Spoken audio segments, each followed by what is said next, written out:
Hi, my name is Savannah Martin. I did my project 2 on the Vikings. I was a little unsure about just reading what you had shown us, what we could do about the Vikings, and the aesthetics of Vikings, and them not, like, they're people now, obviously not being rapers and pillagers. And then I came across the fact that people were debating on whether or not that the Vikings were as bad as they said they were. Obviously in the media it's portrayed, like I remember watching the show of the Vikings, it's portrayed, it's more sexualized, and it's like fine, their brutal killings, the murders, the bloodshed, the sacrifices, and the rape. But the Vikings were pillagers. That was what they went out and did. They believed in the god Odin, and that was to go out and pillage and take the land and the women. And in my paper I say mainly men, because it was mainly men doing this. The women obviously back then didn't have much of a say-so in what was going on. Not to say that they wouldn't do any differently because they believed in the same God. But I didn't realize that there was a debate that they weren't as bad as what we've learned about in history. Personally, I don't believe that. I've read about the Vikings before. I've definitely believe they were as bad as they said.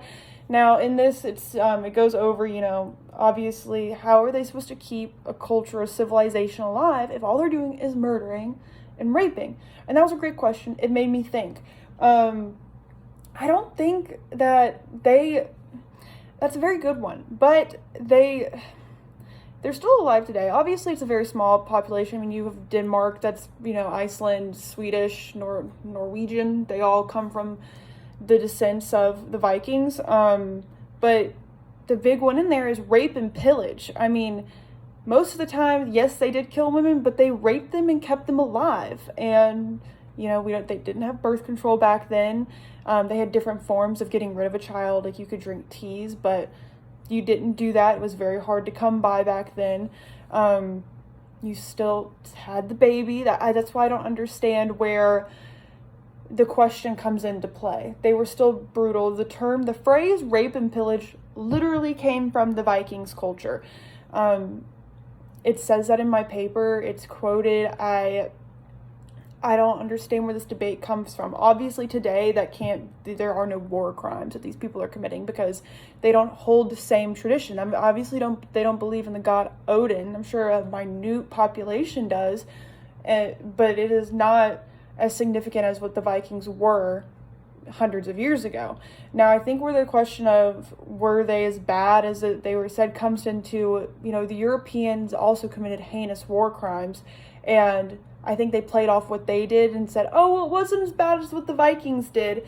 And it kind of brings into the question, okay, how bad were they? I still think they were just as bad. I think the Europeans were just as bad. I mean, every civilization and culture from hundreds of thousands of years ago raped, pillaged, killed other religions, cultures because they wanted the land, or they didn't believe in that religion or that society.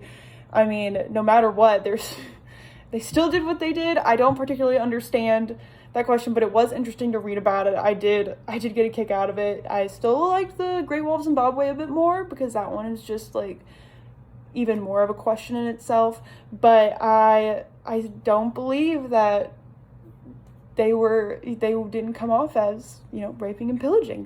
That's where that phrase came from. There's a reason it came from them. I mean, there's no question about it in my mind. They were as brutal as they have been portrayed and still are portrayed. Obviously, the people now, the Swedish, Denmark, Icelandic, Norwegian, not many European countries do that anymore. We don't do that anymore, obviously, to a different level. We're a little bit more sneaky about it, to a very different extent.